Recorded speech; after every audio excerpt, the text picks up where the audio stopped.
ஜெய ஜெய கோபால ஹரே ஜெய ஜெய கோபால ஹரே. நாரதர் பஜனை பண்ணிட்டே வந்தார். அவருக்கு பாத பூஜை பண்ணினார். உடனே நாரதர் வியாசரை பார்த்து கேட்டார், உங்கள் முகம் ரொம்ப வாட்டமாக இருக்கே, உடம்பு சரியில்லையா, மனசு சரியில்லையா, என்ன ப்ராப்ளம்னு கேட்டார். உடம்பெல்லாம் நல்லா தான் இருக்குது, மனசு சரியில்லை, மனசு நிம்மதியாக இல்லை, என்ன பண்ணலாம்? நிம்மதியாக இருக்கணும்னா நிம்மதியாக இருக்கிறவாளை நினைக்கணும், நிம்மதியாக இருக்கிறவாளோட பேசணும். நம்ம என்ன பண்ணுறோம், யார்ட்டையா நம்ம கஷ்டத்தை யார்ட்டையா சொன்ன வச்சுக்கோ, உடனே அவள் பதிலுக்கு ஆரம்பிச்சிடுவா. எங்காவது கஷ்டத்தை கேட்கணும்னு அவள் ஆரம்பிச்சிடுவா. அதை கேட்டால் நம்மது கஷ்டம் தேவைன்னு ஆகிடும். அதனால் நம்ம எப்போதுமே சந்தோஷமாக இருக்கிறவாளோட பழகணும். சந்தோஷமாக சிரிச்சின்னு இருக்கிறது யாருன்னா ஒரே ஒரு ஆள் தான், இந்த பகவான் கிருஷ்ணன் மாத்தினா குருவாயூரப்பன் தான் சிரிச்சின்னு இருக்காரே தவிர பாக்கி யாருமே சிரிக்க மாட்டேங்கிறா. பாக்கியெல்லாம் சிரிப்பாக சிரிக்கிறாளே தவிர ஒரிஜினலாக சிரிக்க மாட்டேங்கிறா. அதனால தான் குருவாயூரில் போய் எல்லோரும் பகவானை பார்க்க போகிறான். ஒரு குருவாயூரப்பில் போய் குருவாயூரப்பனை போய் பார்க்க போனால் குருவாயூரப்பனும் கண்டத்தில் கை வச்சுன்னு உட்காந்துருந்தானே யாரும் பார்க்க மாட்டான். காலங்காத்தால் விஸ்வரூப தரிசனத்தில் கோவணத்தை கட்டிட்டு வாழைப்பழத்தையும் வெண்ணையும் வச்சுட்டு கிருஷ்ணன் அந்த சிரிச்சுட்டு இருக்கிறத பார்த்தாலே நமக்கு நிம்மதியாயிடும். அதனால் அந்த கிருஷ்ணனை பற்றி நீங்கள் சொல்லுங்கோ, அப்போ தான் நிம்மதி கிடைக்கும்னா. கிருஷ்ணனை பற்றி சொல்கிறது முக்கியம் இல்லை, அது தப்பு இல்லாமல் சொல்லணுமேனு கவலையாக இருக்குன்னா வியாசர். ஏன்னா தப்பு இல்லாமல் படிக்கணும். பாகவதம் தப்பாக படிச்சிட்டோன்னா அர்த்தம் மாறிடும். ஏன்னா கரெக்டாக பதம் பிரித்து படிக்கணும் வேணும். அதுக்காக தான் ஒரு குருகிட்ட போய் கற்றுக்கணும்னு வச்சுக்கிறது. அம்பிகா காப்பி ஹோட்டல்னு எழுதியிருக்கும்பொழுது நீ படிக்க தெரியலனா அம்பி காப்பி ஹோட்டல்னு படிச்சிடக்கூடாது. அதனால் அது கரெக்டாக படிக்கணும். தங்க பதக்கம்னா தங்கப்ப தக்கம்னு சொல்லக்கூடாது. அதனால் இது கரெக்டாக சொல்லணுமே, அந்த பகவானை பற்றி கரெக்டாக சொல்லணுமேனு கவலையாக இருக்குது. அப்போ தான் நாரத சொன்னார், தப்பாக சொன்னாலும் பரவாயில்ல, குருவாயூரப்பன் அட்ஜஸ்ட் படிப்பார், நீங்கள் கிருஷ்ண கதையை சொல்லுங்கோ. இன்றைக்கி நான் நாரதராக இருக்கிறதுக்கே காரணம் அந்த கிருஷ்ண கதையை கேட்டது தான்னு நாரதர் தன் பூர்வ ஜென்ம கதையை சொல்கிறார். நாரதர் பூர்வ ஜென்மத்தில் ஒரு வேலைக்காரி பையனாக இருந்தார் ஒரு கிராமத்தில். அந்த கிராமத்தில் சாதுர்மாசியன்னு சன்னியாசிகள்லாம் வந்து தங்குறான். நேற்றுக்கு தான் சாதுர்மாசிய வருதுன்னு ஆரம்பித்து எல்லா சன்னியாசிகளும் ஒரு இடத்துல, இனிமேல் சாதாரணமாக பரிவுராஜ காலம் இருக்குது, சன்னியாசிகள் ஒரு இடத்துல இருக்கக்கூடாது, சுற்றிகிட்டே இருக்கணும். ஆனால் இந்த சாதுர்மாசின்னு 4 மாதம் அவள் தங்குறா. ஏன்னா அது மழை பெய்யக்கூடிய காலம். அப்போ ஜீவன்கள்லாம் நிறைய உற்பத்தி ஆகும். இவள் நடந்து போனால் ஜீவன்களுக்கெல்லாம் கஷ்டம் வரக்கூடாதுன்னு ஒரு இடத்துல தங்கிடுவாள். ஒரு 4 மாதங்கிறது இப்போ 2 மாதமாக ஆக்கிட்டா. அது 4 பட்சமாக ஆக்கி அப்படி வச்சுட்டு இருக்கா. அது மாதிரி சன்னியாசிகள் தங்கும் பொழுது அந்த கிராமத்துக்கு அந்த சன்னியாசிகள் மடத்தில் வாசத்தளித்து கோலம் போட்டு அவளுக்கு பாத்திரம் தேய்ச்சி கொடுத்து எல்லாம் மரணமே. அதுக்கு ஒரு வேலைக்காரியை ஏற்பாடு பண்ணினா இந்த நாரதருடைய அம்மாவை. நாரதரை சின்ன குழந்தை, 5 வயசு குழந்தை, அந்த குழந்தையும் அழைச்சிட்டு அந்த அம்மா என்ன பண்ணினா மடத்து திண்ணையில் குழந்தைய தூங்க வச்சு காலம்புரை வாசத்தளித்து கோலம் போட்டுருக்கா. சன்னியாசிகள்லாம் காலம்புரை எழுந்து குளிக்க போவா. எழுந்துன்னு வரும்போதே நாராயண நாராயண நாராயணன். சன்னியாசிகளே எப்போதும் அவளுக்கு பேரே கிடையாது. அவள் அதனால எல்லாம் நாராயண ஸ்மிருதி, நாராயணா நாராயண தான் சொல்லணும். அதனால் இவள் என்ன பண்ணுவாள், காலங்காத்தால் நாராயண நாராயணன் அப்படி காலங்காத்தால் பகவன் நாமத்தை சொல்லி எழுந்திருக்கணும்னு சொல்கிறது. நம்மளாம் எழுந்திருக்கும் போதே ஐயோ அப்படின்னு சொல்லி எழுதுனோம்னா அப்புறம் கஷ்டப்படும். அது மாதிரி நல்ல வார்த்தையை கெட்ட வார்த்தையை சொல்லக்கூடாது. நல்ல வார்த்தையை சொல்லி எழுதுனா திருப்தியாக உடம்பு ஃப்ரெஷ்ஷாக. காலம்புரை எழுந்துட்டு நாராயணா நாராயணான்னு கேட்ட உடனே இந்த பையன் தூங்கிட்டு இருக்கான், அவனை பார்த்துட்டே போகிறான். அவள் அம்மா சொன்னால் பெரியவா வரும்போது காலை நெட்டி படுத்துக்க கூடாது, எழுந்துட்டு உட்காருன்னா. அடுத்த நாளைக்கு அந்த பெரியவாலாம் நாராயணா நாராயணான்னு சொன்ன உடனே எழுந்துட்டு உட்காந்துருந்தான். உடனே அவள் அம்மா சொன்னால் பெரியவா வரும்போது உட்காந்துருக்கக்கூடாது, எழுந்து நெல்லுன்னா. உடனே எழுந்து நின்றுண்டான். இன்னொரு நாளைக்கு 3ஆவது நாளைக்கு வரும்போது நாராயணா நாராயணா வரும்பொழுது நின்றுட்டு இருக்கிறத பார்த்தா உடனே அவள் அம்மா சொன்னால் மரம் மாதிரி நிற்காத, பெரியவாளை வந்தால் விழுந்து நமஸ்காரம் பண்ணணும். அந்த காலத்தில் சொன்னால் குழந்தைகளை கேட்கும். இந்த காலத்தில் ஏன் எழுந்துக்கணும், எழுதுக்கலைன்னா என்ன ப்ராப்ளம், ஏன் நமஸ்காரம் பண்ணணும், ஏன் நமஸ்காரம் பண்ணலைன்னா என்ன ப்ராப்ளம், கேள்வி கேட்டுகிட்டே இருக்கும். பெரியவா வரும்போது எழுந்துக்கலைன்னா என்ன ஆகும்னா நம்ம காது வழியாக நம்முடைய பிராணம், ஆயசு, தேஜஸ் எல்லாம் வெளியில் போயிடுமா. அதெல்லாம் யாராவது பெரியவாளை பார்த்தா முதல்ல காதை புத்திண்டு அபிவாதையேன்னு சொல்லணும். ஊர்தம் பிராணாக உத்கிராமந்தி யூனஸ்தவிர ஆயதி. பெரியவா வந்து எழுதுக்கலைன்னா நம்ம பிராணம் காது வழியாக போயிடுமா. அதுதான் காதை படிச்சுட்டு பிரத்யுச்சான அபிவாதாபியாம் புனஸ்தத் பிரதிபத்தியதே. அதனால் எழுந்துக்கணும். போன பிராணம் பிடிக்கணுமே. தத்தரிசன உத்கதான் பரானான் பிரத்யாதி சிறுவோச்சிதான்னு அதை பற்றினே அபிவாதியை சொல்லி நமஸ்காரம் பண்ணணும். இது அம்மா சொல்லி கொடுத்தா. இந்த குழந்தை அது மாதிரி பண்ணுறான். நீ சாதுக்கள் சந்தோஷப்பட்டு அவள் சாப்பிட்ட பிரசாதத்தை கொடுத்தார்கள். வெறும்னா சமைச்சு சாப்பிட்டா அதுக்கு சாதம்னு பேர். பகவானுக்கு நைவேத்தியம் பண்ணிட்டு சாப்பிட்டா அதுக்கு பிரசாதம்னு பேர். அதை பாகவதாளுக்கு கொடுத்துட்டு கடைசியில் சாப்பிட்டா மகாபிரசாதம்னு பேர். இந்த குழந்தைக்கு அந்த பாகவதாருடைய மகாபிரசாதம் கிடச்சிது. அதனால் என்ன பிரயோஜனம்னா சித்த சுத்தி வந்துடுச்சு. மனசு நல்ல மனசு வரணுமே. இப்போ மனசு யாருக்குமே சரியாகவே இல்லை. ஏன் மனசு சரியில்லைன்னா அது பெரிய ப்ராஜெக்டாக பண்ணணும். இப்போ ஏண்டானா முதல்ல சாப்பாடு சரியில்லாதனால தான் சாப்பாடுனால தான் மனசே உண்டாகுது.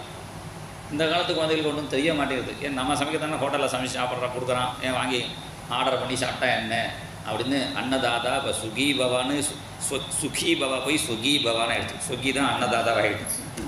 யாரும் அது மந்திரத்தை தப்பாக சொல்கிறதுனால என்ன எடுத்து சுகி பவான்னு சொல்லாமல் சுகி பவான்னு ஆகிடுச்சு. அது நம்ம சமைக்கிறதானே அவன் சமைச்சு தந்தால் சாப்பிட்டா என்னன்னு கேட்டான்னா அவன் என்ன நினச்சின்னு சமைக்கிறா அப்படிலாம் தெரியாது. சமைக்கிறவா எதை நினைச்சு சமைக்கிறானோ அந்த எண்ணம் கூட அந்த சாப்பாட்டில் வந்துடும். அவன் அது விற்கிறவனுக்கு பைசா கிடைச்சா கூட சமைக்கிறவனுக்கு அவ்வளோ கிடைக்குமா தெரியாது. அதை எடுத்து மாட்டிகிட்டே சமைக்கிறேன் இதே நினச்சிட்டே சமைச்சிருந்தான்னா சாப்பிட்றவனுக்கும் கவலை வந்துடும். இப்போ சாப்பாடு நன்னா ஆகணும்னா முதல்ல சமைக்கிறவனும் அது விட்டுருங்கோ. பூமியே நல்லா இல்லை. பூமி முதல்ல நன்னா சுத்தமாகணும்னா பூமியில் வரக்கூடிய ஜலம் சுத்தமாகணும். ஆனால் பூமி கொஞ்சம் தான் இருக்குது, தண்ணி தான் ஜாஸ்தியாக இருக்குது. இப்போ தண்ணியே சுத்தமாக இல்லை. எங்கே நதி இது எதில் போனாலும் சாக்கடையை கலந்து விட்டு பத்ரிகாசிரமத்துலேருந்து பார்க்குறேன். எல்லா நதிக்கரையிலையும் ரிசர்ட்டு ஹோட்டல்னு கட்டுறானே தவிர எல்லாத்தையும் அந்த காலத்துலேயே மாயவரத்தில் காளையாக்கூடிய ஹோட்டல் பிரசித்தமான ஹோட்டல். அதனுடைய எல்லாம் கழிவு ஜலம்லாம் நம்ம மாயிரம் காவேரியில் தான் துலா காவேரினாலும் இப்படி எல்லா நதியிலையும் அழுக்கு ஜலத்தை விட்டு அந்த அழுக்கு ஜலத்தை உள்ள நதி தான் சமுத்திரத்தில் விழுந்து இப்படி தீர்த்தம் அசுத்தமாகிடுது. தீர்த்தத்துக்கு மேலே என்னென்னா அக்னியில் தான் வருது. அக்னி அசுத்தமாக இருக்குது. இப்போ ஏன்னா அக்னியெல்லாம் அந்த காலத்தில் நல்ல புகையாக ஹோம புகையாக இருந்தது. இப்போ எங்கே பார்த்தாலும் குப்பை புகை டயர் இருந்தால் கண்ணா பண்ண புகையாக இருக்குது. அது மாதிரி புகை சரியில்லை. அப்புறம் வாயு இப்போல்லாம் தண்ணி நன்னாலேன்னு பாட்டில் வாங்கி கொடுக்குறா. இன்னும் கொஞ்ச நாள் போனால் கொஞ்சம் எல்லோரும் மூக்கில் 2 புது நல்ல வாயினும் மூக்கில் சுகின்னு போகிற மாதிரி ஆகிடும் போலக்கு. அது மாதிரி எல்லாம் மூக்கு ஆக்சிஜன் வச்சுன்னு போகணும் போலக்கு. அதுமாதிரி வாயு அது அசுத்தமாகுது. வாயு அசுத்தமாகிறதுக்கு காரணம் என்னன்னா ஆகாசம் அசுத்தமாக இருக்குது. ஆனால் ஆகாசத்துடைய குணம் சப்தம் நல்ல சப்தம் இப்போ எங்கேயுமே இல்லை. வீட்டுக்கு வீடு, ஃப்ளாட்டுக்கு ஃப்ளாட்டு, மொபைலுக்கு மொபைல், வேண்டாத ஜாஸ்தி பார்க்கல தவிர இதில் கொஞ்சம் நல்லதை பார்க்குறவா கோடியில் ஒரு 10 பேர் இருந்தால் 100 பேர் இருந்தால் தேவை. பாக்கி எல்லோரும் நல்லதை பார்க்குறாளா தெரியல. அப்போ நல்ல சப்தங்கள் ஆகாசத்தில் வரணும். அதனால தான் அந்த காலத்தில் ராஜாக்கள்லாம் கோவிலை கட்டி ஒரு கிராமத்தில் வேத பாடசாலை ஒரு பஜனை மடம்லாம் இருக்கும். ஏன்னா இந்த பஜனை மடத்தில் ஒரு பாகவதர் பஜனை பண்ணிட்டு இருப்பார். வேத பாடசாலையில் வேதம் சொல்லுவான். இப்படி நல்ல சப்தங்கள் இருந்தால் தான் ஆகாசம் சுத்தமாகி, அப்புறம் வாயு சுத்தமாகி, நெருப்பு அக்னி சுத்தமாகி, ஜலம் சுத்தமாகி, அப்புறம் பூமி சுத்தமாகி, பூமியில் சரக்கூடிய அப்புறம் சாப்பாடு அதை சமற்றவா சுத்தமாக சமைச்சு இது சாப்பிட்டா தான் மனசு சுத்தமாகும்னா இது ரொம்ப பெரிய ப்ராசஸாக இருக்குது. இப்போ அது மாதிரி நடந்தால் தேவை.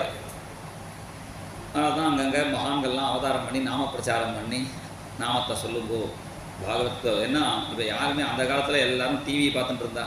பெருமாளும் பார்த்தார், பாகவதாலும் பார்த்தா. இந்த இவா டிவியை பார்த்து நகர மாட்டேங்கிறா. நம்மளும் டிவிக்குள்ளே வந்துடும். இப்போ பெருமாளும் பாகவதம் அவளும் டிவிக்குள்ளே வந்துடுறா. எப்படியாவது இதை சரி பண்ணணும்னு ஒரு கவலை தான். அதனால் இப்போ விஷயம் சொல்ல வந்த விஷயம் அந்த மனசு சுத்தமாகிறது பெரிய விஷயம். அதனால் பாக்கி எல்லாத்துக்கும் சோப்பெல்லாம் இருக்குது. வேட்டி க்ளீன் சுத்தமாகிறது நல்ல சோப்புலாம் இருக்குது. சூப்பர் அண்ட் பவுடர்லாம் இருக்குது. உடம்பு சுத்தம் பண்ணுறதுக்கு ஏதோ சோப்பு கொடுக்குறா. இது குளிச்சா இது ஒரு தடவை போட்டாலே 27 தடவை குளித்த பலன்லாம் கிடைக்கும். ஏதோ சொல்கிறா தெரியல. இப்படி எல்லாத்துக்கும் சுத்தமாக இருக்குது. இந்த மனசு சுத்தம் பண்ணுறதுக்கு இன்னொரு சோப்பு தயார் பண்ணலை. அதுக்கு உள்ள சோப்பு தான் இந்த பாகவதமும் அந்த பாகவதாருடைய பிரசாதம். அந்த மகானுடைய பிரசாதத்தை சாப்பிட்றதுனால இந்த குழந்தைக்கு சித்த சுத்தி வந்துருச்சு. அதுக்கு ரொம்ப பவர் ஜாஸ்தி. போதேந்திர சுவாமிகள் அவர் ஒரு இடத்துல சாப்பிட போயிட்டு அவருடைய பிரசாதத்தை ஒரு ஊம குழந்தை சாப்பிட்டு அது பேச ஆரம்பிச்சிருச்சு. அந்த குழந்தை அப்படி மகான்களுடைய பிரசாதத்துக்கு ரொம்ப பவர். அதை இந்த குழந்தை சாப்பிட்டு அவனுக்கு கிருஷ்ண கதையில் ருச்சி ஏற்பட்டு கிருஷ்ண கதையை கேட்டான். அவனுக்கு ஞானத்தை உபதேசம் பண்ணி மகான்கள் கிளம்பினார்கள். ஞானத்தை உபதேசம் பண்ணினான்னா அது அனுபவத்தில் தான் வரணும். எல்லாம் ஞானம் வந்து படிப்பில் எல்லாருக்கும் இருக்குது, படிப்பு ஞானம் எல்லாருக்குமே இருக்குது. ஞான சப்தன்னே ஒன்று இருக்குது, அகாராந்தன பவஸ்லிங்கா ஞான சப்தா ஞானம் ஞானே ஞானானி ஞானம் ஞானே ஞானானி அப்படின்னு ஒரு சப்தம் இருக்குது. சப்தத்தை படித்தா ஞானம் வந்துடுமா? சப்த ஞானம்னா வரணும், அனுபவ ஞானம்னா வேணும். அனுபவ ஞானம் எப்போ தெரியும்னா ஒருத்தனுக்கு கஷ்டம் வரும்பொழுது தான் அவன் ஞானியா இல்லையான்னு தெரியும். நம்ம வந்து ஒரு சின்ன கஷ்டப்பட்டாலே ரொம்ப கொண்டாடுவோம். உங்களை சின்ன முள்ளு குத்தினாட முள்ளு குத்திட்டு முள்ளு குத்த வேணாம், ஒரு கொசு கடித்தாலே கொசு கடிச்சிருத்து. அது மாத்திரம் இல்லை, என்ன கிடைக்கல சார், பக்கத்தில் ஒருத்தன் படுத்து கொண்டாடுவோம் தான் அவனை கடிக்க மாட்டேங்கிறது, என்ன கடிச்சுருக்குன்னு அது வேறு கவலை சில பேருக்கு. சின்ன கஷ்டம் கூட நம்மளால் தாங்க முடியல. ஞானிகளுக்கு பெரிய கஷ்டம் வந்தால் கூட ஈஸியாக எடுத்துன்னு போயிடுவான். இந்த 5 வயசு குழந்தைக்கு அவள் அம்மா போயிட்டாள், ஊரே அழுது குழந்தைக்கு அம்மா போயிட்டாலே அனாதியாக இருக்கானேன்னு. ஆனால் இந்த குழந்தை நினைக்கிறதாம் அனுகிரகம் மன்யமானா பிராதிஷ்டம் திசமுத்தராம், எல்லாம் பகவானுடைய அனுகிரகம் நினச்சிருந்து அந்த குழந்தை வடக்க பார்த்து பண்ணணும். 5 வயசு அவரே சொல்கிறார், எனக்கு என்னுடைய வயசு 5 வயசு, திக்கு தேசம் தெரியாதுங்கிறார். திக்கு தெரியாது, கிழக்க போய் சாமா எடுத்துன்னு வாடான்னா மேற்கு போவானா, தேசம் தெரியாது, கூடத்தில் சாமா வச்சுக்கேன் எடுத்துன்னு வான்னா ரேடியில் போய் நிற்பான். அந்த காலத்தில் ரேடி கூடலாம் இருந்தது. இப்போ ஒருத்திங்கான ஒரே ஃப்ளாட்டில் ரெண்டு ரூம் இருக்குது, அவ்வளோதான். அப்புறம் காலம் தெரியாது, நான் நாளைக்கு வந்தேனே நேற்றுக்கு வரப்போகிறேன், இதெல்லாம் குழந்தைகள் பேசும். அது மாதிரி உள்ள 5 வயசில் அந்த குழந்தை காட்டில் போய் அங்கே ஒரு மரத்தடியில் ஒரு குளம், அந்த குளத்தில் முதல்ல குளிச்சுட்டு அப்புறம் குளத்து ஜலத்தை குடித்தான். ஸ்நாத்வா பீத்வா, குளிச்சுட்டு குடிக்கணும். நம்மளாம் என்னன்னா குடிச்சிட்டு குளிக்கிறோம், அது பண்ணக்கூடாது. பீத்வா ஸ்நாத்வா இல்லை, ஸ்நாத்வா பீத்வா ஹதேனத்யா. அப்படி குளிச்சுட்டு அந்த ஜலத்தை குடிச்சிட்டு மரத்தடியில் தியானம் பண்ணுறான். பெரியவா சொல்லி கொடுத்துருக்கா எப்படி தியானம் பண்ணணும்னு. அந்த மகான்கள் அவள் சொல்லி கொடுத்தபடி தியானம் பண்ணும்பொழுது பகவான் தானாகவே தரிசனம் கொடுக்குறாராம். சதுர்புஜ சங்கச்சக்கர கதாபத்மதாரியாக தரிசனம் கொடுக்க அப்படியே தியானத்தில் இருக்கும்பொழுதே அந்த சுவாமி மறைஞ்சுட்டான். மறுபடியும் தியானம் பண்ணி பார்க்குறான், அவனுக்கு தியானம் வரலை. அப்போ பகவான் சொன்னார், இது வந்து நானே கொடுத்த அனுபவம், இது வந்து உன் யோக்கியதைக்கு கொடுக்கல. நீ 4 மாதம் சாதுக்களுக்கு கைங்கரியம் பண்ணி வேட்டி துவச்சி போட்டு ஏதோ அவளுக்கு பூ பறித்து கொடுத்து எல்லாம் பண்ணினே, அதுக்காக தரிசனம் கொடுத்தேன். இனிமேல் உனக்கு அடுத்த ஜென்மாவில் தான் தரிசனம்னு சொல்ல. அவர் பரவாயில்ல பகவானே, நீ வந்தாவா வராட்ட போவோம் பேரை சொல்லிட்டு இருக்கேன்னு எப்பொழுதும் அந்த பகவான் நாமத்தையே சொல்லிட்டு போகிறார். ஹரே ஹரே ராம ஹரே ராமா ராம ராம ஹரே ஹரே ஹரே கிருஷ்ண கிருஷ்ணா கிருஷ்ண கிருஷ்ணா ஹரே ஹரே ஹரே ராம ஹரே ராமா ராம ராம ஹரே ஹரே ஹரே கிருஷ்ண கிருஷ்ணா கிருஷ்ண கிருஷ்ணா ஹரே ஹரே. அப்படியே பஜனை பண்ணிட்டே போனால் அடுத்த ஜென்மாவில் பிரம்மபுத்திரனாக நாரதராக பிறந்தான். போன ஜென்மாவில் ஒரு வேலைக்காரி பையனாக இருந்தார், இப்போ பிரம்மபுத்திரனாக உயரத்தை ஒரு ஜென்மாவை அடைஞ்சான். ஒரு நல்ல குடும்பத்தில் பிறக்கணும்னு நம்மளாம் பிளான் பண்ணிலாம் பிறக்க முடியாது. நம்ம இஷ்டப்படி நம்ம பிறக்கலாம்னா நமக்கு எல்லாருக்கும் சௌகரியம். ஏன்னா எல்லாம் டாடா பில்லா வீட்லேயும் அம்பானி வீட்லேயுமே பார்த்து பிறந்துக்கலாம். நம்ம இஷ்டத்துக்கு நம்ம பிறக்க முடியாது. யார் வீட்டில் பிறக்கணும், எந்த கலரில் பிறக்கணும் அதுவும் நம்ம கையில் இல்லை. ஏதோ இருக்கிற கலரில் ஃபேர் அண்ட் லவ்லி போட்டு அட்ஜஸ்ட் பண்ணிக்கலாமே தவிர இந்த கலரில் தான் பிறக்கணும் அப்படி. இந்த ஃபேர் அண்ட் லவ்லி கம்பெனி இருக்கா தயார் பண்ணுறாரு, அவள் அத்து மாமியே கருப்பாக தான் இருப்பாளாம். எனக்கு தெரியல, நான் சொல்லி கேள்வி. அதனால் அப்போ எங்கே பிறக்கணும் எப்படி பிறக்கணும்லாம் நம்ம கையில் இல்லை.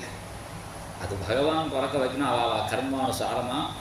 அதனால் இப்போ உயர்ந்த ஜென்ம பிரம்மபுத்திரனாக நாரதராக பிறந்து நேராக பெருமாள்கிட்ட போய் நமஸ்காரம் பண்ணி உங்கள் காலடியிலேயே இருக்கேன்னு என்று சொல்ல, அவள் தான் பெருமாள் சொன்னார், நீ என் கூட இருக்க வேண்டாம், நீ என்னை பற்றி பாடிந்தே போ, உன் கூட நான் வந்துடுறேன்னு. நான் எப்படி ஒண்டியாக பாடுவேன், நீ ஒண்டியாக பாட வேண்டாம், உனக்கு ஒரு வீணை தரேன்னு நாரதருக்கு ஒரு வீணை கொடுத்தாராம் பெருமாளே. அது எந்த பெருமாள் கொடுத்தாருன்னா கும்பகோணம் சார்ங்கபாணி பெருமாள் தான் கொடுத்தாராம். எத்கீர்த்திம் சார்ங்கதன்வனா, சார்ங்கபாணி பெருமாள் அந்த வார்த்தை இருக்கு. அவன் ஆனால் என் வீணை கொடுத்துற சாங்கபாணி பெருமாளாக இருக்கிறதுனால சாங்கபாணி பெருமாளை பாடிட்டு போனார்னு சொல்கிறான். அந்த வீணையை கொடுக்க அந்த வீணையை வச்சுட்டே நாரதர் பாடுறார். இதுதான் பகவான் கொடுத்த வீணைன்னு. ஏன்னா அந்த நாரதருடைய வீணையில் வந்து 1000 கம்பி இருக்குமா. நம்ம ஒரு 3 நாளும் கரெக்டாக பண்ணுறதுக்கே கஷ்டமாக இருக்கும். அது எப்படி சுதியை சேர்த்துங்க, ஏன்னா எந்த சுதியிலையும் பாடலாம். தொண்டை கட்டினா கூட தொண்டை கட்டின சுதியில் பாடுறதுக்கு ஒரு கம்பி இருக்குது, அது தட்டிலே படிக்கலாம். இப்படி ஒரு ஸ்பெஷல் வீணையை பகவான் நாரதருக்கு கொடுத்தார். அந்த வீணையை நாரதர் வியாசர்கிட்ட காமிக்க வியாசர் தொட்டு நமஸ்காரம் பண்ணினா. இப்போ பகவான் தரிசனம் கொடுக்குறாரா என்று கேட்க அதுக்கு நாரதர் சொன்னார், இப்போ பகவானை பார்க்கணுன்னு ஆசையே போயிடுச்சு. ஏன் சண்டை கிட்ட வந்துருத்தாங்க? சண்டைலாம் இல்லை, பகவானை பார்க்குற ஆனந்தத்தை விட பாடுற ஆனந்தம் நன்னா இருக்குது. பகவான் வராரோ இல்லையோ பரவாயில்ல, அவரை பற்றி நினச்சி பாடினாலே போகிறோம்னு நான் பாட்டு கண்ணை முடிந்து மாதவ கிருஷ்ணா மதுசூதன கிருஷ்ணா மாதவ கிருஷ்ணா மதுசூதன கிருஷ்ணா மாதவ கிருஷ்ணா மதுசூதன கிருஷ்ணா மாதவ கிருஷ்ணா மதுசூதன கிருஷ்ணா யாதவ கிருஷ்ணா யதுநந்தன கிருஷ்ணா யாதவ கிருஷ்ணா யதுநந்தன கிருஷ்ணா மாதவ கிருஷ்ணா மதுசூதன கிருஷ்ணா மாதவ கிருஷ்ணா மதுசூதன கிருஷ்ணா जय राधे जय राधे जय राधे राधे राधे जय राधे जय राधे जय राधे राधे राधे जय राधे जय राधे जय राधे राधे राधे जय राधे जय राधे जय राधे राधे राधे जय राधे राधे जय राधे राधे जय राधे राधे राधे जय राधे राधे जय राधे राधे जय राधे राधे राधे जय राधे राधे राधे राधे राधे राधे राधे जय राधे राधे राधे राधे राधे राधे राधे जय राधे राधे राधे राधे राधे राधे राधे राधे राधे राधे राधे राधे जय राधे राधे राधे राधे राधे राधे राधे राधे राधे राधे राधे राधे हे माधव कृष्णा मधुसूदन कृष्णा माधव कृष्णा मधुसूदन कृष्णा यादव कृष्णा यदुनन्दन कृष्णा यादव कृष्णा यदुनन्दन कृष्णा माधव कृष्णा मधुसूदन कृष्णा माधव कृष्णा मधुसूदन कृष्णा मनमोहन कृष्णा मनमोहन कृष्णा பாடணுங்கிறதுக்காக நான் பாடுறேன். நான் பாடணுங்கிற ஆசைக்காக நான் பாடும்பொழுதே கிருஷ்ணன் எதிர்க்க வந்து நிற்கிறான் என்று நாரதருடைய அனுபவத்தை சொல்கிறார். இதுலேருந்து என்ன தெரிகிறதுனா, போன ஜென்மாவில் தியானம் பண்ணினார், அதனால் பகவான் கிடைக்கல.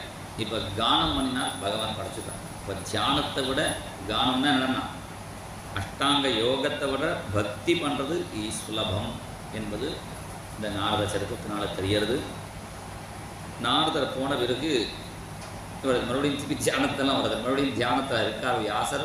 அப்போ அவருக்கு ஒரு காட்சி தெரியுது. ஒரு பரம புருஷன், திவ்யமான ஒரு புருஷன் நிற்கிறார். அவரை மறைச்சிட்டு ஒரு மாமி நிற்கிறார்.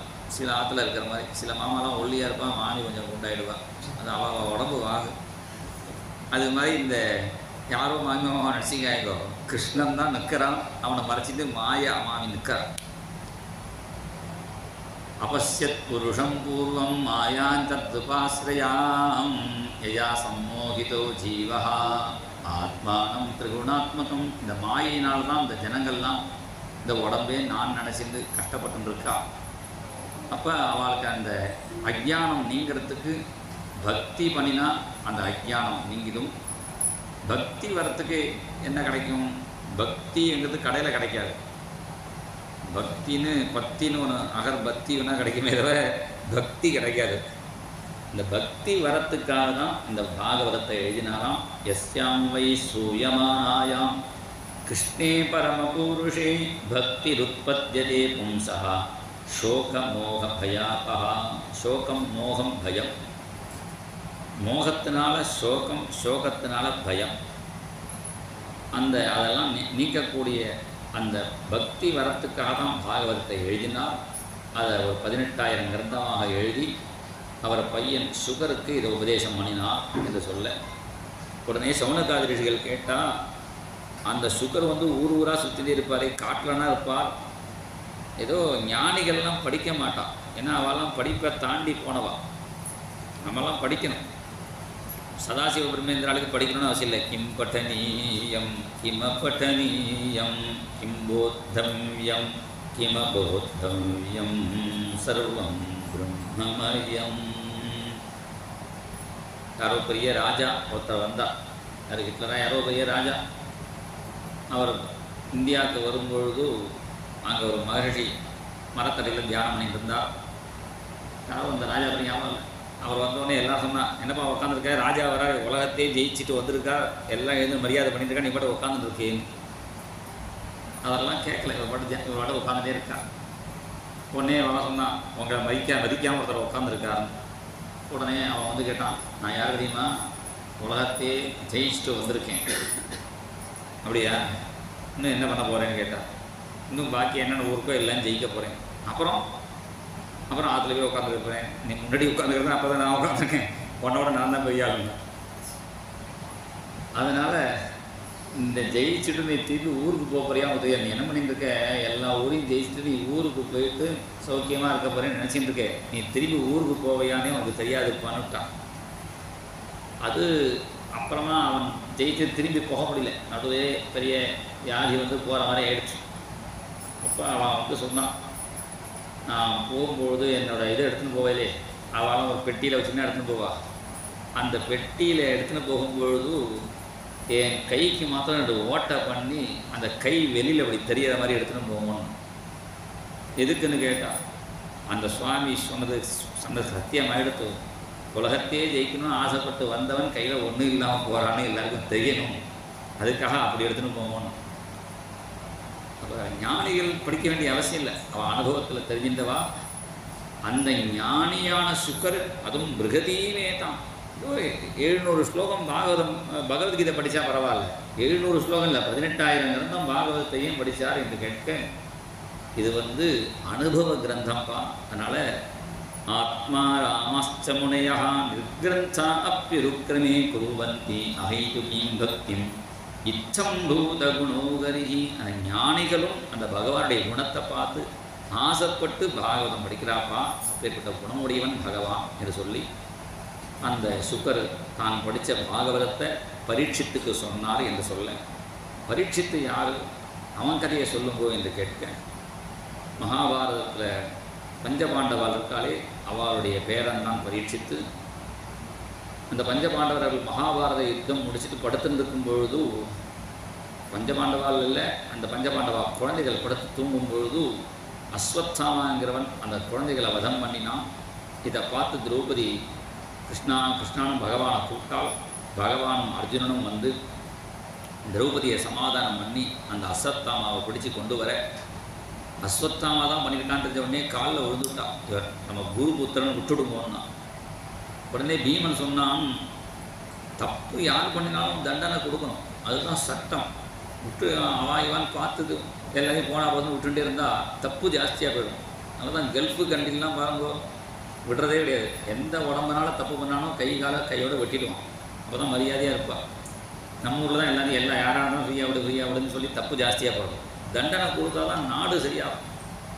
தப்பு பண்ணின தண்டிக்கணுங்கிறான் பீமன். தப்பு பண்ணின மன்னிச்சு விடுறதுங்கிறது குணம். தண்டிக்காமல் தட்டுப்பாடு தண்டிக்காமல் விடுறது குணம், தண்டிக்கிறது நீதி, நியாயம். பீமன் நியாயத்தை சொல்கிறான், தப்பு பண்ணுறவனை தண்டிக்கணும்னு. தர்மபுத்திர சொல்கிறார் மன்னிச்சு விடுறது குணம், அது பண்ணலாம். இப்போ நியாயத்தை எடுத்துக்கிறதா குணத்தை எடுத்துக்கிறதான்னு தெரியல அர்ஜுனனுக்கு. கிருஷ்ணனை பார்த்து கேட்டான் என்ன பண்ணலாம்னா, நீ பார்க்குற முறையை பொறுத்து இருக்கணும்டா. நீ அர்ஜுனன் நீ அஸ்வத்தாமாவை பிராமணன்னு பார்த்தா விட்டுடு, சத்ருன்னு பார்த்தா அடிச்சுடுன்னா. இப்படியும் சொல்கிறாரா எப்படியும் சொல்கிறாருன்னா என்ன அர்த்தம்னா, பகவானுக்கு இதில் அபிப்பிராயம் இல்லைன்னு நான் சொன்ன வார்த்தையை சொன்னோம். தலையை கொண்டு வரேன்னு பிரதிக்க பண்ணியிருக்கான். அதனால் தலையை எடுக்கிறதுக்கு தலையில் உள்ள முடியை மாத்திரம் எடுத்துன்னு விட்டுருக்கான். அதனால தான் திருப்பதி பண்ணிடலாம் மொட்டை ஓடுறாள் எதுக்குடானா, அந்த முடி காணிக்கைங்கிறது நம்முடைய தலையே பகவானுக்கு கொடுக்கணுங்கிறதுக்காக. அப்படி அஸ்வத்தாமாவுடைய குடுமையை எடுத்துட்டா, குடுமையை எடுத்த உடனே கோபம் வந்துருச்சு உனக்கு. ஆனால் அந்த காலத்தில் குடுமி இல்லைன்னா பிராமணனுக்கு அவமானம். இப்போ இருந்தால் அவமானம் இருக்கிற குடியெல்லாம் எடுத்துடுறான். அந்த குடுமி இல்லைன்னு உடனே அஸ்வத்தாமா என்ன பண்ணினான், மறுபடியும் ஒரு பிரம்மாஸ்திரம் போட்டான். பாண்டவாளுக்கு வம்சம் இருக்கக்கூடாதுன்னு. அந்த பிரம்மாஸ்திரம் அர்ஜுனனுடைய பையன் அபிமன்யு, அவனுடைய மனைவி உத்தரா குமாரி, அவள் கர்ப்பவதியாக இருக்காள். அவள் கர்ப்பத்தில் அந்த அஸ்திரம் தாக்கிறது. உடனே யாருக்கிட்ட சொல்லலாம்னு இப்படி பார்க்கும்பொழுதே வாசலில் கிருஷ்ணன் வரான். உடனே கிருஷ்ணன் காலில் விழுந்து பிரார்த்தனை பண்ணுறாள்.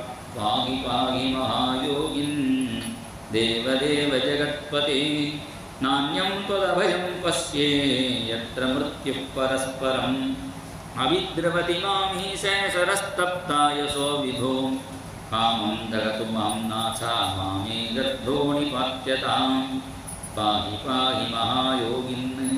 கிருஷ்ணா என் குழந்தையை காப்பாற்று என்று பிரார்த்தனை பண்ண பகவானுக்கு வெளியிலேருந்தே காப்பாற்ற முடியும். இருந்தாலும் அந்த அம்மாவுக்கு ஒரு பாக்கியத்தை கொடுக்கலான்னு நினச்சிட்டு ஒரு சின்ன ரூபத்தில் வயத்துக்குள்ளே போய் குழந்தையை காப்பாற்றினான். அதே டயத்தில் பஞ்சபாண்டவாளுக்கு 5 பிரம்மாஸ்திரம் போட்டான். அதை சுதர்சன சக்கரத்தினால் தடுத்தேனால்.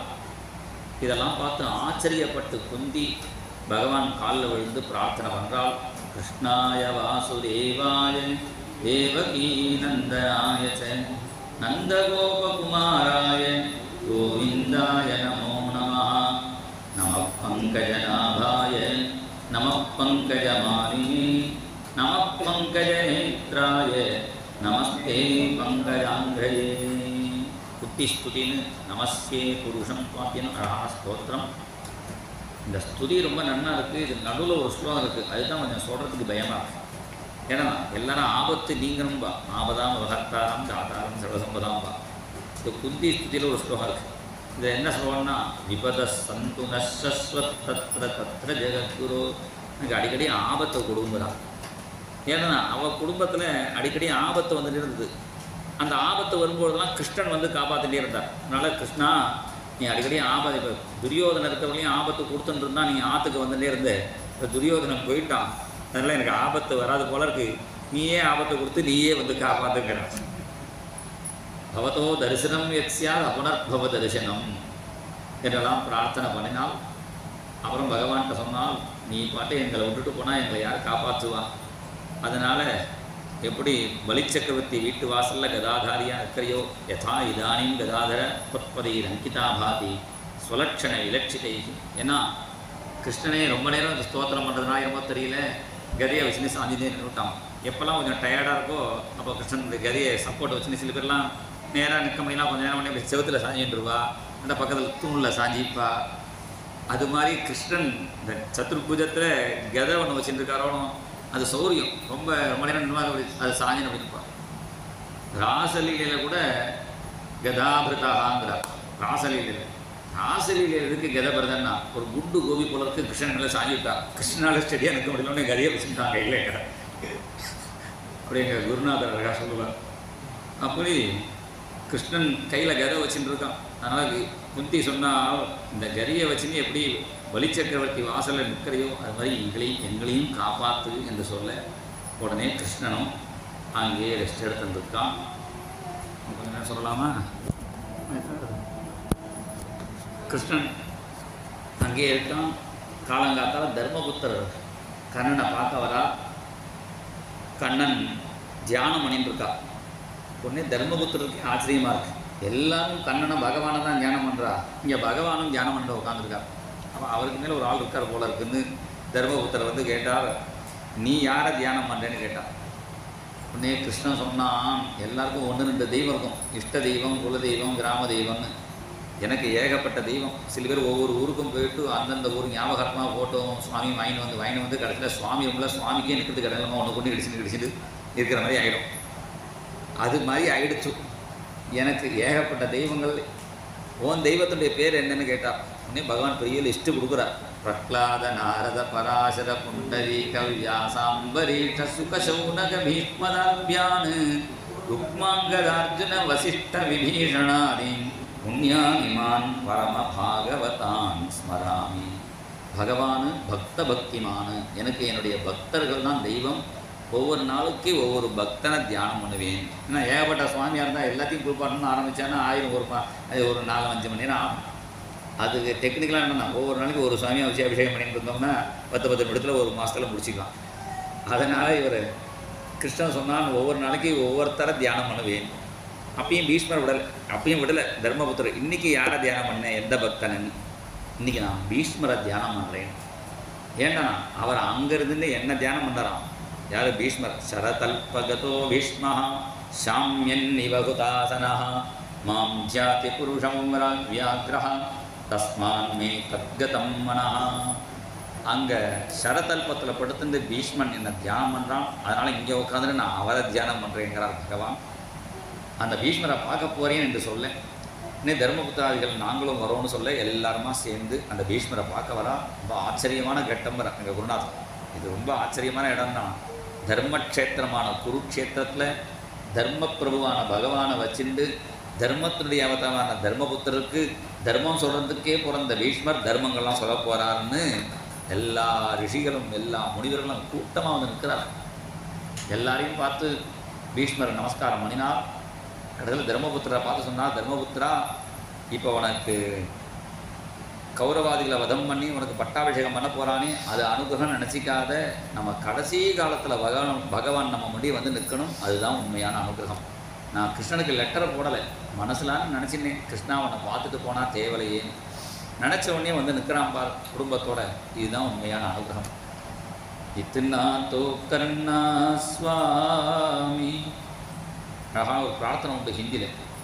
இத்துனா தோ கர்ணா சுவாமி ஜப் பிரான் தன் சே நிकले गोविंद नाम लेके जब प्राण तन से निकले श्री गंगा जी का तट हो जमुना का वंशी वट हो मेरा सांवरा निकट हो जब प्राण तन से निकले पीताम्बरी कसी हो छवि मन में ये बसी हो ओठों पे कुछ घसी हो जब प्राण तन से निकले उस वक्त जल्दी आना नहीं श्याम भूल जाना कांधे को साथ लाना जब प्राण तन से निकले. இது எல்லா பாகவதாலும் பிரார்த்தனை பண்ணலாம். கிருஷ்ண கர்ணாமிரதாச்சாரியர் கர்ணாமிரதனை எழுதினார். வியத்தியஸ்தபாதம் அவதி. கடைசி காலத்தில் கிருஷ்ணானி எப்படி வரணும்னா, இடத்துக்கு ஒரு காலம் நேராக வச்சு ஒரு காலம் மாற்றி வச்சுட்டு இடுப்பில் ஒரு வளைவும் கழுத்தில் ஒரு வளைவும் சாட்சி கிருத்தான்னு கொஞ்சம் சாட்சி வச்சுட்டு போய்ங்கிறார். சாட்சி கிருத்தான்னு நிவேசித வேணுரந்திரம் தேஜப்பரம் பரம காருணிகம் புரஸ்தாத் பிராண பிரயாண சமயே மம சந்நிதத்னா. கடைசி காலத்தில் எல்லாம் வந்து கேட்பா, எனக்கு தெரியறதா யார் சொல்லுங்க. அவளை தெரிஞ்சு என்ன பிரயோஜனம்? ஒரு பைசாக்கு பிரயோஜனம் இல்லை. கடைசி காலத்தில் கிருஷ்ணா நீ வந்து என்ன தெரியறதான்னு கேட்டால் அது பிரயோஜனம் உண்டு. அதனால் நீ வந்து எனக்கு கடைசி காலத்தில் வந்து நில்லு. அதராகித வேதாந்த தேசிகரும் பிரார்த்தனை பண்ணார். அதராகித சாரு வம்சநாளாக மகுடாலம்பி மயூர பிஞ்சமாலாக ஹரிநீலசிலா விபங்கநீலாக பிரதிபாசந்தோம அந்திம பிரயாணே. நம்ம நல்லதையே பார்த்துட்டு நல்லதையே கேட்டுட்டு இருந்தோம்னா, கோவிலுக்கெல்லாம் அடிக்கடி போயிட்டு உற்சவத்தெல்லாம் பார்த்துட்டு இருந்தோம்னா கடைசி காலத்தில் அந்த ஞாபகம்லாம் வரும். வேண்டாததை பார்த்துட்டு இருந்தால் வேண்டாத இதெல்லாம் ஞாபகம் கடைசி. அதனால் கடைசி காலத்தில் நல்ல ஸ்மரணம் வரணும்னா இப்பொழுதே இந்த நல்லதாக நம்ம நினச்சிருந்து நல்லதையே பார்த்துட்டு இருக்கணும்னு விஷயம்.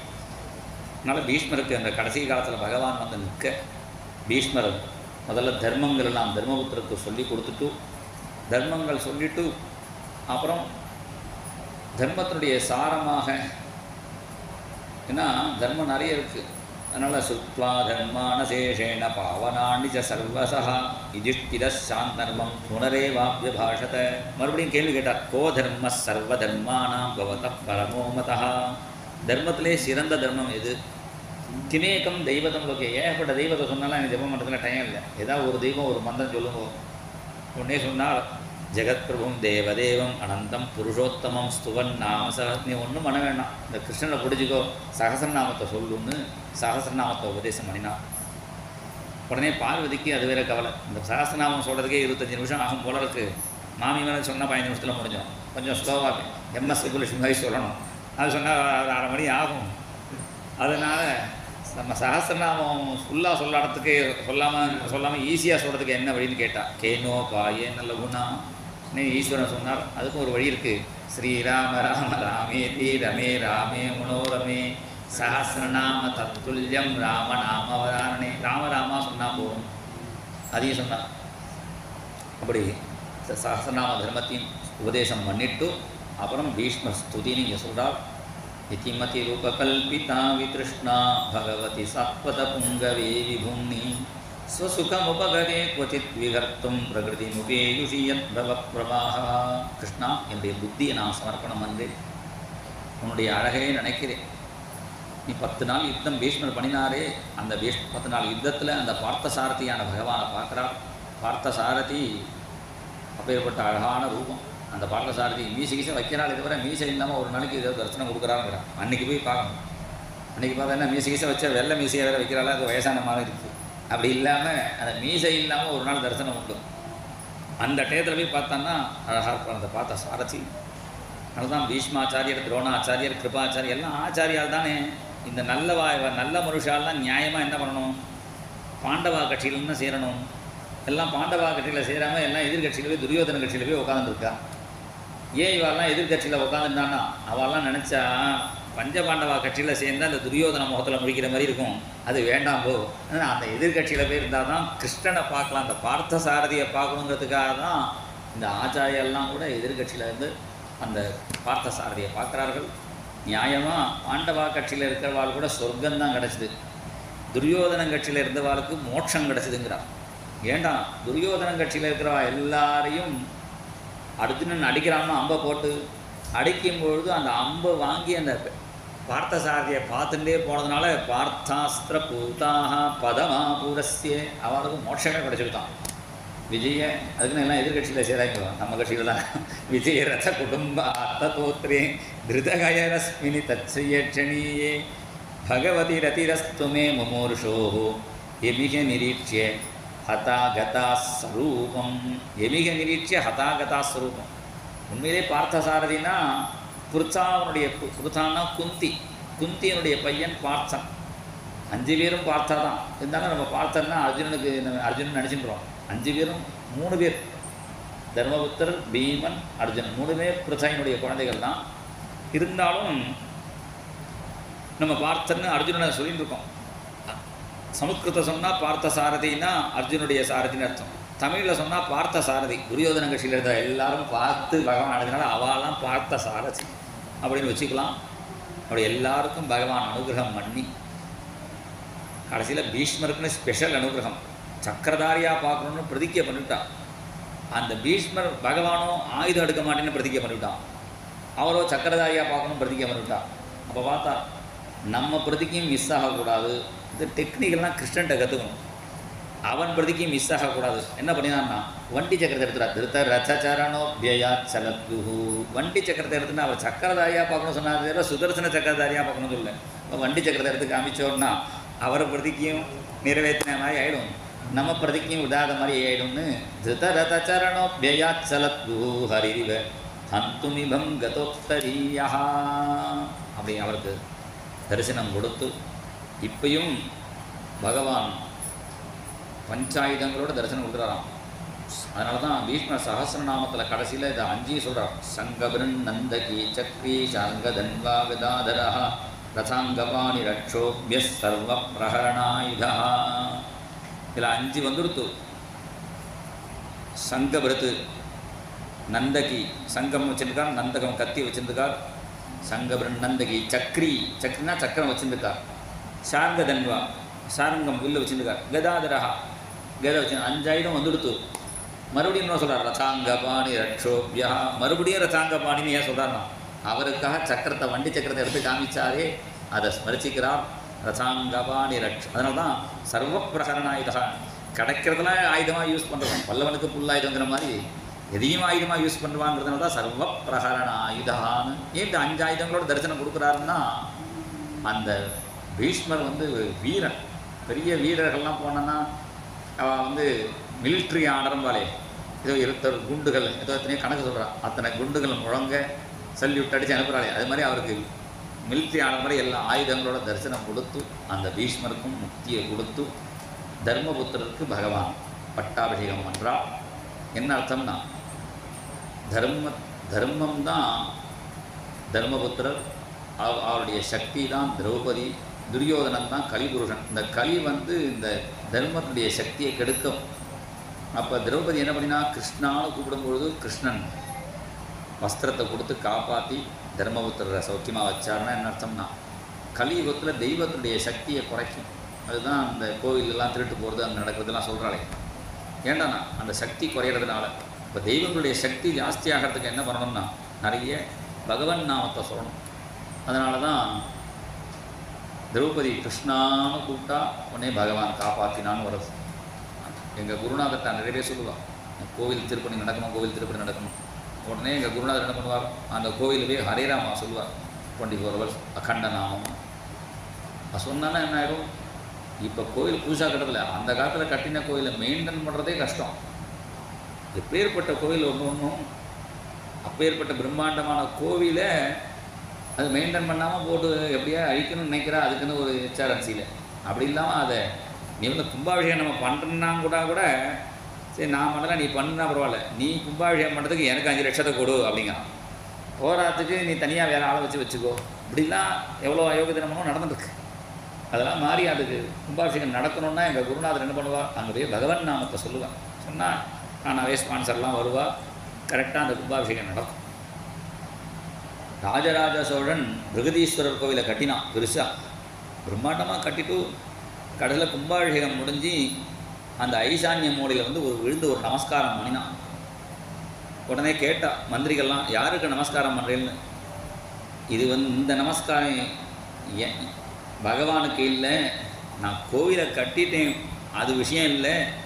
இனிமேல் ரொம்ப நாள் கழித்து யாருக்காவது ஒருத்தனுக்கு நல்ல புத்தி வந்து இந்த கோவிலுக்கு கும்பாபிஷேகம் பண்ணணும்னு அவசியம் இல்லை, ஒரு சுண்ணாம்பு அடிக்கணும்னு ஒருத்தனுக்கு தோணினதுன்னா அவனுக்கு இந்த நமஸ்காரம் அப்படின்னு பண்ணினான். ஏன்னா அதை மெயின்டைன் பண்ணணுமே, அவனுக்காக இனிமேல் ஒருத்தனை கவனிச்சிக்க போகிறானே அவனுக்கு ஒரு நமஸ்காரம் தான். அப்படி மகாத்மாக்கெலாம் அந்த காலத்தில் இருந்திருக்கா. சொல்ல வந்த விஷயம் அப்படி அந்த கோவிலில் இந்த சக்தி குறையும் பொழுது பகவன் நாமத்தையும் சத் சங்கத்தையும் பண்ணும்பொழுது தான் அந்த தெய்வத்துக்கே சக்திங்கிறது தான் அந்த மகாபாரதம் காட்டுறது. அப்படி தர்மத்தை பகவான் காப்பாற்றுறா. சிவ பஞ்சாயத்தனம், ராம பஞ்சாயத்தனம், தர்ம பஞ்சாயத்தனம்னா சொல்லுவாள். சிவ பஞ்சாயத்தனத்தில் சிவன், பார்வதி, பிள்ளையார், முருகன், சிவன் காலடியில் நந்திகேஸ்வரர் இருப்பார். ராம பஞ்சாயத்தனத்தில் ராமர், லக்ஷ்மணன், பரதன், சத்ருக்னன், ராமர், சீதை, லக்ஷ்மணன், பரதன், சத்ருக்னன், ராமர் காலடியில் ஹனுமான் இருப்பார். தர்மபுத்திர பஞ்சாயத்தில் தர்மபுத்திர, திரௌபதி, பீமன், அர்ஜுனன், நகுலன், சகாதேவன். கிருஷ்ணனுக்கு சீட்டு போட்டிருக்காங்க தர்மபுத்திரர் பக்கத்தில், அங்கே உட்காரலையாம் கிருஷ்ணன். தர்மபுத்திர காலடியில் ஒரு சீட்டு இருக்கு, அங்கே உட்காந்துட்டு தன் மயில் பீலி தர்மபுத்திரர் காலில் இடிக்கிற மாதிரி பகவான் உட்காந்துட்டான். ஏண்டான்னா நான் தர்மத்துக்கு தலை வணங்குவேன்னு தர்மபுத்திர பட்டாபிஷேகத்தோட இப்போ நிறுத்திப்போம். மேலே நாளைக்கு சொல்லுவோம். கோபிகா ஜீவனஸ்மரணம் கோவிந்தா தேவோ சத்குரு மகாராஜ் கி. தர்மபுத்திர பட்டாபிஷேகத்தில் என்ன விசேஷம்னா கும்பம் வைப்பாளனும் 4 பக்கத்தில் அதுக்கு நடுவில் கும்பத்துக்கு பதில் தன்னுடைய பாஞ்ச ஜன்னத்தையே பகவான் வச்சு அதில் கங்கா ஜலத்தை வச்சு ஆவாகனம் பண்ணி தானே பட்டாபிஷேகம் பண்ணி பகவானே பண்ணின பட்டாபிஷேகம் தர்மபுத்திரனுக்கு. இப்போ ஆரத்தி எல்லாம் ஜெய ஜெய பாகவத தேவா ஜெய ஜெய பாகவத जय जय राधा कृष्ण स्वरूपा जय जय भागवत देवा जय जय भागवत।